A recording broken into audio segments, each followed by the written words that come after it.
دوسرے یہ 3 کروڑ اور بچ دیتا ہے زمین کا موقع ہے.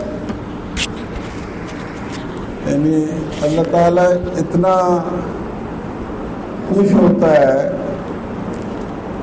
اس مہینے میں. اللہ تعالیٰ کی جو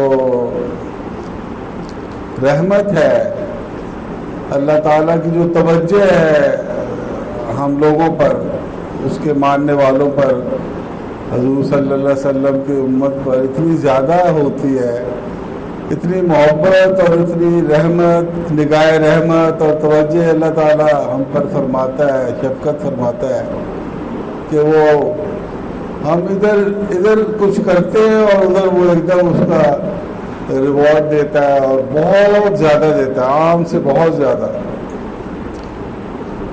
یعنی ایک سجدہ بندہ کرتا ہے تو 1700 نیکیاں لکھ دیتا ہے.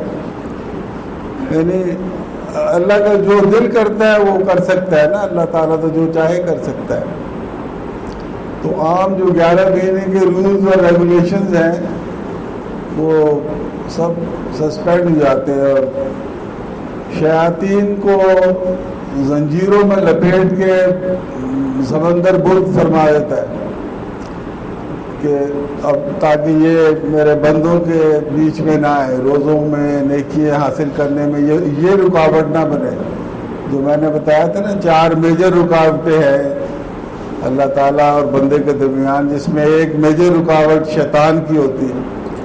تو اللہ تعالیٰ اس کو 1 مہینے کے لیے بند کر دیتا ہے کہ اس طرف سے آپ بالکل محفوظ ہیں، یہ بارڈر آپ کا سیل ہے. اور دوسری رکاوٹ انسان کی اپنے نفس کی ہوتی ہے. یہ جو نفس ہے ہمارا، کھانا پینا پاپی پہ، یہ جتنا اس کو آپ کھلائیں گے پلائیں گے نا اتنا یہ زیادہ اسٹرانگ ہو جاتا ہے، اتنا زیادہ اس میں سرکشی آ جاتی ہے. اور جتنا اس کو ویک رکھتے ہیں نا اتنا زیادہ پھر یہ کم مزاحمت کرتا ہے، کم ریزسٹنس کر دیتا ہے آپ کو نیکی کرنے میں. تو یہ روزے کی وجہ سے ویک ہو جاتا ہے. تو اس لیے یہ فرنٹ بھی وہ ہو جاتا ہے، کمزور ہو جاتا ہے، مغلوب ہو جاتا ہے. شیطان کو بند کیا ہوتا ہے اللہ میاں نے، تو ہمارا نفس جو ہے وہ روزے کی وجہ سے پریشان ہوتا ہے. تیسری جو رکاوٹ ہے وہ کمپنی ہے آپ کی، کہ کس کمپنی میں بندہ رہتا ہے. یعنی جو وسوس فی صدور الناس من الجنۃ والناس، چاہے جنوں میں سے ہوں چاہے انسانوں میں سے ہوں. اللہ تعالیٰ نے قرآن شریف اس پر اینڈ کیا ہے کہ وسوسوں سے بچائے. چاہے انسان وسوسہ ڈال دیتے ہیں، ایک بندہ نماز کے لیے جانے لگا وسوسہ ڈالتے ہوئے اس کا کوئی فائدہ نہیں، نماز کا حقوق العباد اصل چیز ہے. حقوق العباد کی باری آتی ہے تو کوئی اور وسوسہ ڈال دیتا ہے، اس نے میرے ساتھ ایسا کیا تو میں کیوں نہ اس کے ساتھ ایسا کروں. تو شیطان جو ہے وہ اور اس کے جو چیلے ہیں انسان، وہ ڈفرینٹ طریقے سے بندے کو برگلاتے ہیں. تو روزوں میں وہ بھی ہمیں ایڈوانٹیج ہوتا ہے کہ مور اور لیس بندے مسجد میں آتے جاتے ہیں اور اپنے روزے سے ہوتے ہیں نا، اس لیے کوئی تلاوت میں لگ جاتا ہے، کوئی نفل پڑھتا ہے، کوئی چپ بیٹھا رہتا ہے، کوئی سو جاتا ہے. یہ وہ عبادت ہے. یہ داڑھی کی طرح ہے، جس طرح داڑھی ہے نا، یہ داڑھی مبارک جو ہوتی ہے ہماری، جو سنت کے لیے رکھی جائے اگر، تو یہ 24/7 نیکی ہے. ہم کیونکہ 24/7 گناہ کرنے کی صلاحیت رکھتے ہیں اور کرتے بھی ہیں ہمت کے مطابق اپنی، تو یہ داڑھی توڑ ہے اس کا سارے گناہوں کا. کیونکہ سوئے جاگے بھاگے ہنسے کھیلے یہ سنت پہ آپ عمل کر رہے ہیں. تو کبھی کبھی مجھے خیال آتا ہے کہ جب حساب ہوگا تو اللہ تعالیٰ داڑھی والوں کو جنہوں نے حضور صلی اللہ علیہ وسلم کی سنت کے خیال سے رکھی ہوگی تو فرمائے گا کہ ان کے گناہ، جی یہ تو 24 گھنٹے گناہ کرتا تھا کوئی کا دکا کوئی ہوگا وقت اس کا نماز کا، وہ بھی وسوسے والی پڑھتا تھا بھاجی. تو ان کی داڑھی تو ظاہر ہے رکھی ہوئی تھی، اس نے سوتے جاگتے داڑھی تھی 24/7. تو یہ مجھے کبھی ایسا محسوس ہوتا ہے کہ ایک داڑھی کاٹنی ہوگی بخشش کے لیے. وہ جو ترازو لگے گی تو اس میں ایک طرف نیکیاں ہوں گی، ایک طرف برائی ہوں گی. کہ 24 گھنٹے میں سے کتنی برائی کرتا تھا جی؟ یہ اتنے گھنٹے برائی کرتا تھا. یہ تو 24/7 ہے. اسی طرح روزہ ہے کہ آپ خاصائی کھائی، نماز پڑھی، سو گئے، 12-1 بجے اٹھے. وہ جو 12-1 بجے تک آپ سوتے رہے روزے سے تھے، وہ عبادت میں لکھا گیا. سونا آپ کا عبادت میں لکھا گیا. تو اس لیے یہ روزے کی بات کر رہا تھا کہ جو کمپنی ہے بندے کی وہ امپروو ہو جاتی ہے، اس کی کوالٹی ذرا بہتر ہو جاتی ہے روزوں میں. پھر حدیث شریف میں کوئی آپ سے لڑے جھگڑے کو جی میں روزے سے ہوں، مطلب وہ بھی اس میں بھی کمی آیا. تو آخری جو رکاوٹ بندے کی وہ میں ہے، بندے کی میں ہوں. تو وہ میں نے آپ سے کہا تھا اس کا تو ایک ہی علاج نظر آتا ہے میں کا، وہ ہے اللہ کا شکر. اللہ کا شکر کرے تو پھر میں کم ہوتی ہے. کوئی آپ کو کہہ رہے یار تو بڑا قابل آدمی ہے، آپ کہیں یار اللہ کا شکر ہے، مجھے پتا ہے میں کتنا قابل ہوں، یہ اللہ کا شکر ہے. تو کہ یار کہیں تو بہت زمینیں ہیں، وہ بھائی میری نہیں ہے، وہ اللہ کی ہے، اللہ میاں نے مجھے دی ہے، اللہ کا شکر ہے.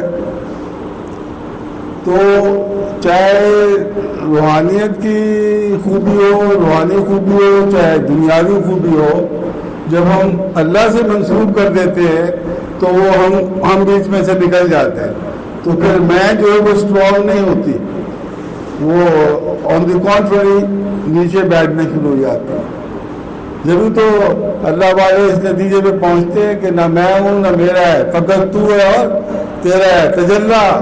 تجلا تیری ذات کا سو بسو ہے، جدھر دیکھتا ہوں ادھر تو ہی تو ہے.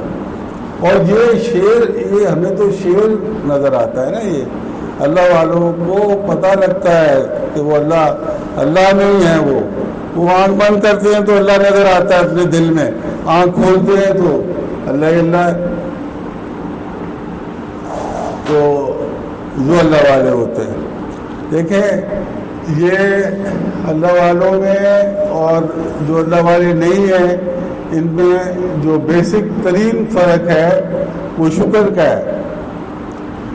یاد رکھیں اللہ تعالیٰ نے فرمایا کہ انسان ظالم بھی ہے، جاہل بھی ہے، ناشکرہ بھی ہے انسان، یعنی یہ اس میں چیزیں ان بلٹ ہیں.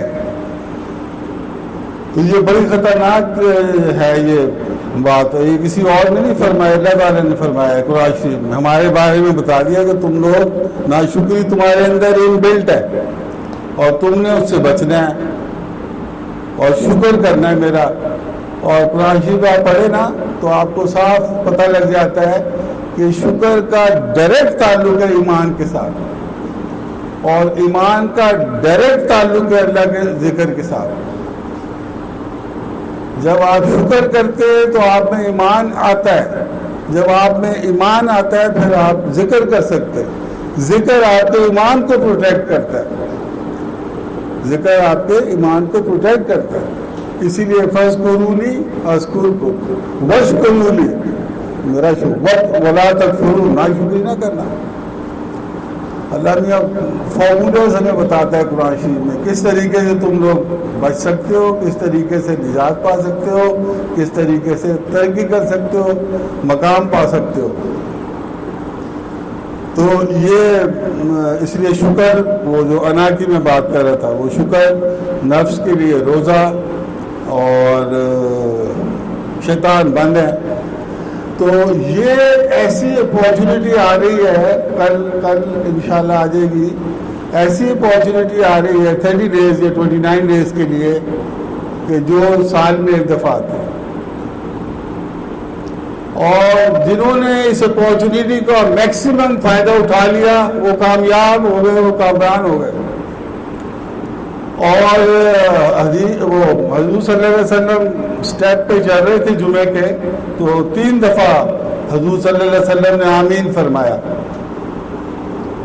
جن میں سے ایک دفعہ 3 باتیں کی تھی حضرت جبریل علیہ السلام نے۔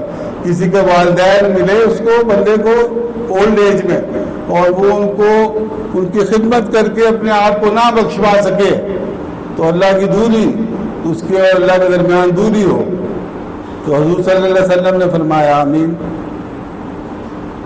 تو میرا نام لیا جائے، حضور صلی اللہ علیہ وسلم کا نام لیا جائے، اور آگے سے کوئی صلی اللہ علیہ وسلم نہ پڑھے تو وہ بھی اللہ سے دور ہو جائے۔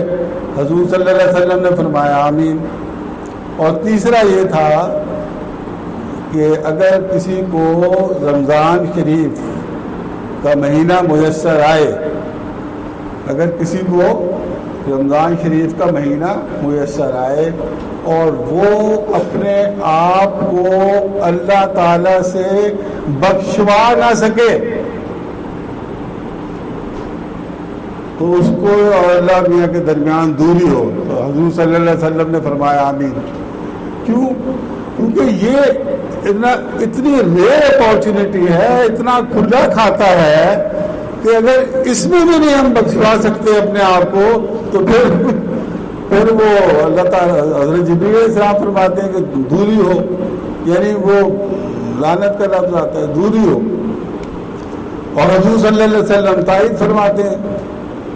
تو گویا یہ اپارچونیٹی ایسی ہے جس کو مس نہیں کرنا چاہیے، مس کرنے کا بالکل ذہن میں تصور بھی نہیں لانا چاہیے۔ جو لوگ روزہ نہیں رکھ سکتے وہ کسی غریب کو روزہ رکھوا دیں، فدیہ کر دیں، جو نہیں رکھ سکتے فار ون ریزن اور دی ادر۔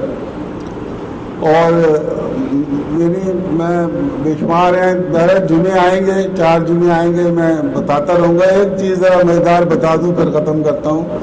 حضور صلی اللہ علیہ وسلم نے فرمایا کہ جب رمضان شریف سیٹ ان ہوتا ہے تو بندہ جو پہلا سجدہ کرتا ہے رمضان شریف میں، پہلا سجدہ جو آج ہم کریں گے کل مغرب کی نماز کا پہلا سجدہ ہوتا ہے نا، تو اللہ تعالیٰ اس پہلے سجدے کے بدلے، آپ just look at his mercy کہ کتنا اس کا کیا اس کی خوشی کا لیول، اللہ تعالیٰ کی خوشی کا لیول دیکھیں کہ رمضان شریف شروع ہوا ہے ابھی اور ابھی پہلا سجدہ کیا ہے، تو اللہ تعالیٰ حکم دیتا ہے کہ اس پہلے سجدے جس نے یہ پہلا سجدہ کیا ہے اس کے لیے جنت میں ایک سرخ یاقوت کا محل بنا دو، اور اس کی ڈائمنشنز اور اس کی وسعت کیا ہے کہ 60,000 دروازے والا محل بنا دو، سرخ یاقوت کا، اور ہر دروازہ یہ فرید گیٹ جتنا نہیں، وہ اتنا بڑا دروازہ ہوگا کہ ہر دروازے پہ ایک سونے کا محل بنا ہوگا، اور اس سونے کے محل پر سرخ یاقوت کے پتھر کی گلکاریاں کی ہوں گی، اس پہ ڈیزائن بنے ہوں گے سرخ یاقوت سے۔ پہلے سجدے کے بس جس نے کیا اس کو اللہ تعالیٰ کہتے جسٹ ٹو شو یو کہ یہ ایپیٹائزر کے طور پہ یہ جو مہینہ شروع ہوا ہے، یہ جو تم نے پہلا سجدہ کیا ہے، تو میں تمہیں پتہ لگے کہ میں ہوں کیا، میں کیا کیا تمہیں دے سکتا ہوں اور کیا کیا تمہیں دوں گا اور کیا کیا تمہیں نہیں دوں گا، یعنی کیا کیا نہیں دے سکتا تمہیں۔ تو اس لیے یہ ریئر اپارچونیٹی ہے، مس کرنے کا کوئی چکر ہی نہیں ہے۔ جتنا زیادہ ہم لوگ اس کا فائدہ اٹھا سکیں اٹھا لینا چاہیے۔ اشہد ان لا الہ الا اللہ پڑھیں اور استغفر اللہ پڑھیں تو اللہ کی رضا ملتی ہے اس مہینے۔ جو چاہتا ہے یار وہ لگتا ہے اللہ میاں راضی نہیں میرے سے، تو روزوں میں کیا پڑھے؟ اشہد ان لا الہ الا اللہ، کیا مطلب کہ میں اللہ کے لا الہ الا اللہ کی گواہی دیتا ہوں، جو مزار میں پڑھتے چلتے پھرتے اشہد ان لا الہ الا اللہ اور استغفر اللہ پڑھے، یہ اللہ تعالیٰ راضی ہو جائے گا انشاءاللہ جو یہ کرے گا کام۔ اور دو جو ہے وہ اپنے لیے کرے جو ناگزیر ہیں. کیا ناگزیر ہے؟ ہمارے لیے کون سی دو چیزیں ناگزیر ہیں؟ فار ایوری ون آف اس کہ یا اللہ پاک ہمیں جنت میں لے جائے گا اور ہمیں جہنم سے بچائے گا. کوئی بندہ اس سے مستثنا نہیں ہے. اگر کوئی یہ کہتا ہے کہ جی میں نے نہیں فکر نہ جنت دی نہ جہنم دی، تو جب کلمہ شہادت پڑھا جائے گا تو کہے گا یار perhaps I was wrong. وما علینا الا البلاغ المبین.